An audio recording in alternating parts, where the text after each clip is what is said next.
Hello, my name is Kaylee, and in this part of our channel we cover all things true crime. So if you have stumbled across this video, just a bit of a warning, we do go into some gory details and sort of traumatic subjects do come up throughout our true crime videos. So if these things will offend you in any way, please skip to another video. We do have different content from different genres of life. So go check some of those out if true crime isn't really your thing. If you are new here and haven't hit that subscribe button yet, please do. It really does help our channel grow. I love to get into conversations with you guys in the comment section as well. If you have a theory about a case that we discuss or you want to add anything to it, please drop it in the comments below. I do reply to all comments, so that would be fantastic. Usually I do cover mainly solved cases, but I was actually asked to cover this case. It is an unsolved missing persons case, and it's just absolutely insane. To me, personally, after researching it, it screams cover-up, corruption, and I'm going to say betrayal. It's based in the small town of Bathurst, and yeah, there's just something, it's sus. So I'm going to break it down as quickly and as easily so you guys can follow along, and I hope I don't jump too much in timelines, etc. But yeah, this case, guys, it's blown my mind, absolutely blown my mind. So today's case is about Janine Vaughan. Now, Janine was born on the 7th of January 1970.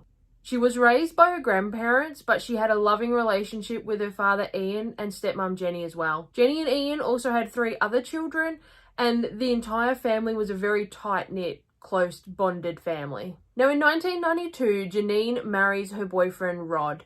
Now, unfortunately, the marriage only lasts 4 years because Rod, he's not ready to quite settle down and have children yet, and that was something that Janine was wanting. So, unfortunately, the pair decided to split up. Moving forward to 1998, and Janine has a new boyfriend, Phil. Now, they decide to move to the town of Bathurst. They move there to start a new life, but Janine, she attracts the attention of a stalker. She receives telephone calls with heavy breathing down the line. She receives notes left on her car window, flowers, lingerie, things like that are left at her home and on her car. And it really does freak Janine out. She does make a full statement to police about this, but nobody is ever caught, and this sort of remains unsolved. Janine also had written about this in her diary. Now, later on, her diary does go missing, even though it is in evidence. But after just 2 years, Janine and Phil, they also split up. November in 2001, Janine works at Ed Hardy, the menswear store. Now, Brad Hoseman is a local detective in the area of Bathurst, and at this time he does start to show some romantic interest in Janine, but Janine, she doesn't really feel it and doesn't really want anything to do with Brad. It was noted that when she was at work, if she saw Brad, say, walk past the store, she would attempt to hide so that she didn't have to communicate with him at all. Now, coincidentally, a part of this timeline, it's October, the month before, Brad Hoseman is charged with sexual assault. It is alleged that he grabbed a woman's breasts and exposed himself to her at the Bathurst Golf Club. So in 2002, the charges against Brad are actually dismissed, but the magistrate court does make note that he believes Brad did engage in some of the behaviour that he is actually accused of. I wonder if this actually was one of the reasons why Janine wanted nothing to do with Brad. Remembering Bathurst is not a massive city, it's a smaller town. Things like that do get around, that he would have been up, he would have had charges against him the month prior to him now showing interest in Janine. Now, on December 6th, 2001, Janine gets a cab and she goes to the Oxford, which is a local pub in the area. Now, while she was there, she was seen dancing with a police officer called Andrew Holland. He worked in a local town called Orange as a police officer, and he also did have a stint at the Bathurst police station as well. Now, this is where Janine was meeting up with her friends Jordan Watts and Juanita Murphy. The trio, they leave the Oxford Hotel and head to the Metro Tavern. It's now December 7th, but in the very early hours of the morning. Jordan, Juanita and Janine are all at the Metro Tavern. But Janine has now lost her bag. And in her bag, she had her phone, her wallet, money, her keys, basically everything. And now she's lost her bag. Obviously, this upsets Janine. I mean, anyone that loses anything knows how infuriating it is when you can't find something like that, a bag. That's very important. Now, obviously, Janine is very frustrated, so the trio decide to leave. It is around 3:45 a.m. that we see on CCTV footage. Janine is leaving the pub, and Juanita and Jordan are following her, but they're about 30 to 40 meters behind Janine.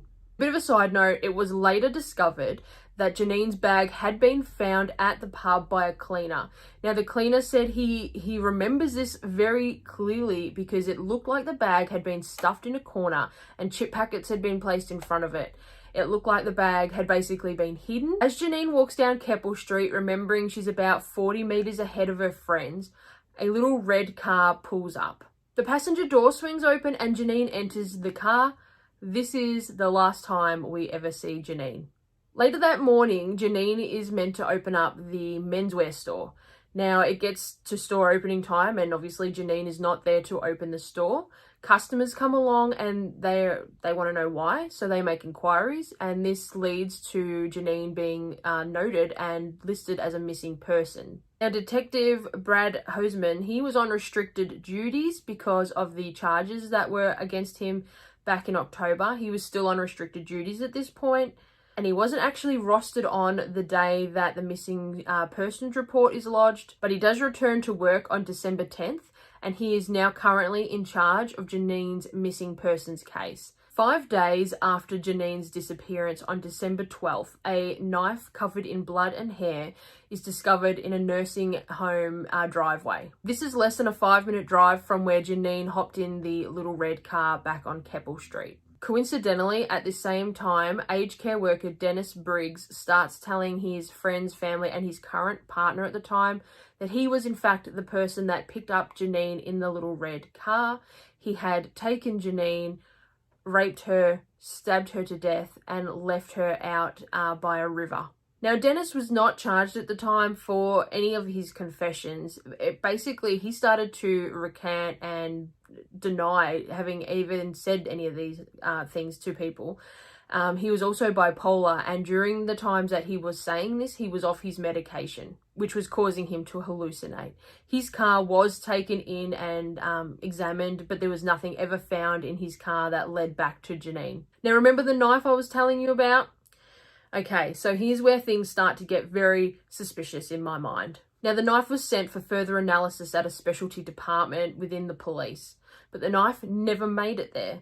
It was destroyed by the police. Now, they do admit this. They say, but it was an accident. They say that it was all basically a big misunderstanding and the wrong evidence was destroyed or something like that. But it was destroyed by the police. Just a few days after Janine's disappearance, John Hayes, who is a police officer himself, now John lives in a rural area of Bathurst. He hears screaming and he calls the police station. The police send a patrol car straight away. Now, the problem with this is the patrol car comes with lights and sirens blaring. John says he could hear the car coming, and when he could hear it himself, he noticed that the screams stopped. John believes that he was the last person to hear Janine. He believes that the screams were her, but when the attacker heard the patrol car coming, unfortunately, that's when he has killed Janine. Now, the area was searched all around John's home, but unfortunately nothing was ever found. So we don't actually know if the screams were Janine at this point or if they were somebody else. News of Janine's disappearance is now spreading like wildfire through the town of Bathurst. Remember, this is not a big city. This is a little country town. And on December 13th, Lynette Borland comes forth. Now, on the night of Janine's disappearance, December 7th, Lynette claims that she was stalked by a little red car at about 3:30 to 3:35 a.m. This is just 10 to 15 minutes before we see the little red car on security footage pulling up to get Janine. Lynette says that this car stalked her down the street. Now, jumping forward just a month, in 2001, Lynette agrees to be hypnotized to try and bring forth more memories of this little red car and who could have been driving it. Through the hypnosis session, she remembers 3 letters of the number plate. She believes that they are ICU. Around 2 weeks after Janine disappeared, the police receive a phone call from Trish Salt. She says that she also had an encounter with a man in a little red car back on December 1st. Now, this was less than a week before Janine's disappearance, but the difference was this time, Trish recognized the driver as pharmacist Andrew Jones. Not only did Trish contact the police in regards to this, but another young woman in Bathurst called Kate also contacted the police. She had also been approached by pharmacist Andrew Jones, and he was basically encouraging her to get in his car, saying that he can give her a lift home. Now, she had a car that she was able to go home in. That was the best part for Kate. So she was denied, she didn't need the lift from Andrew, but apparently he was very pushy and very insistent that she get in the car with him. Andrew Jones, he did own a little red car that fit the description. Now, remembering that Lynette, she has this memory now that the number plates were ICU. Well, Andrew Jones's number plates contains the letters TCV. Now, a side note from me already, ICU and TCV on a car zooming past you, or not so much even zooming, but a car that drives past you that you just have a glimpse of, how they are very close to me. I would have thought more would have gone into this part of it. I mean, yeah, they're very, very close. If a car was going past you and you just glimpsed the number plate, that's yeah, again, sus. It's now June 2002, and Brad Hoseman, the detective, is officially a person of interest. Now, during all the time from Janine's disappearance up to now, people have been speculating that it could have been Brad that was sending the notes, the phone calls, the flowers, and things like that. Brad denies all of this and says he never actually had contact with Janine, and there's never actually any physical evidence brought forward to say that he could have been the person that has sent these things. The time of Janine's disappearance, Brad says that he was with his mother and not even in the town of Bathurst. Now, in March of 2003, even after the incident in 2001 with the sexual assault charge, Brad Hoseman is terminated from the police force. Years now pass, and even though searches are conducted and the family are frantically searching for Janine, nothing is really ever found throughout this time. In June of 2005, an anonymous letter is sent to the police. In the letter, it states that they believe Brad Hoseman has actually killed Janine and that it's all been a big cover-up. This sparks the Police Integrity Commission to come forth and look at how the case was handled by the police. April of 2006, after Janine's case is on the news basically, a witness comes forward. Now, this witness claims that she's seen Janine in the car with Brad Hoseman, that her hands were bound and she looked distressed. But during the questioning of this witness, things start to unravel and she's basically no longer a credible witness. Her story just doesn't match up. It has big holes in it, and basically this whole statement is dropped. During the Police Integrity Commission's overlook of the case, it is discovered that Brad Hoseman was not, in fact, at his mother's on December 7th, like he said. He had returned to Bathurst during the morning of December 6th, which means that he could have indeed been in Bathurst at the time of Janine's disappearance. But then in November of 2006, the Police Integrity Commission, they have their final ruling over how the case was handled. They say that Brad Hoseman was actually slandered against and his reputation has been ruined by falsely stated evidence and things like this. They said that it was a witch hunt against Brad Hoseman and now his entire career had been ruined. But this does not stop him being a person of interest, and in 2007, his phone records were again seized and they went through like his home phone, his mobile. They also dug up some of his basement in an old apartment, like under the cement, to look for Janine. Nothing was ever actually found. In 2008, the police issue a $100,000 reward for information in regards to Janine's disappearance. In 2019, it is raised to $1 million. Unfortunately, up until today, we do not have any more information on the whereabouts of where poor Janine is. To me, this entire case was handled horrendously by the police. There was evidence destroyed, evidence missing. This is just, it's not right. The fact that somebody who is now a person of interest was in charge of this case at any given time, whether it be the start, the middle, or the end, that screams something is wrong. And now even to the point of not so much from somebody else telling him he shouldn't be in charge, but if he had had a romantic interest in Janine, he shouldn't have been in charge of it at all anyway. That part blows my mind. Also, for Dennis Briggs to claim that he was just off his medication and that is what caused him to hallucinate and tell people, you know, the things that he did. He did it more than once. There have been multiple people that have come forth to say that he has claimed to tell them what he did to Janine.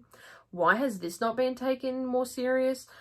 I mean, okay, fair enough. If you are hallucinating and you tell somebody something, would that not give you enough of a scare factor to go, I need to take my medication so it doesn't happen a second or third time? To me, I also find that extremely suspect. I could never imagine being poor Janine's family at this point. They have gone through so much. The fact that everybody has always said Janine would never get into a car with somebody that she did not personally know or know of. So it's somebody in that town. This family has walked past the person in this car. There are people that consider this person a friend or family, and somebody out there, they know something about this. There is no way that there is not somebody out there that knows something more about this case. I implore you, if that is you and by some weird occurrence you have stumbled across this video, it is time to get a heart. You must come forward.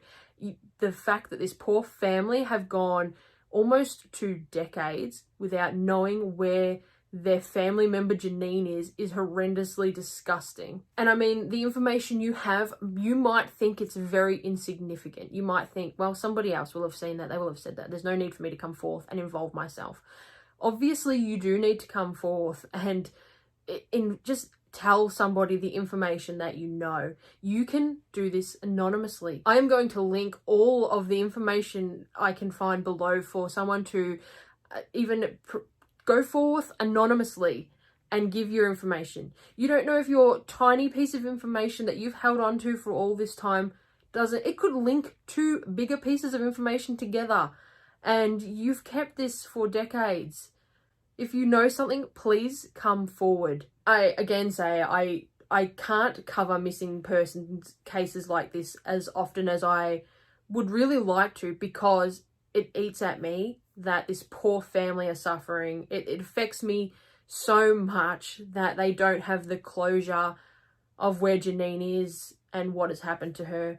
So I am sorry if I seem very emotionally and high strung for this case. It eats me that there's somebody out there that's gutless and won't just come forth with information or anything. Just like the fact that you can do it anonymously and people are not coming forth with information, that shocks me as a fellow human. Again, I say I'm going to link areas that you can contact, phone numbers you can call, groups that you can join if you know any of this information, to pass it forward. Now, all I can really hope for this video is that it brings awareness to Janine's case. It might trigger somebody's memory of anything that happened back then. You just never know.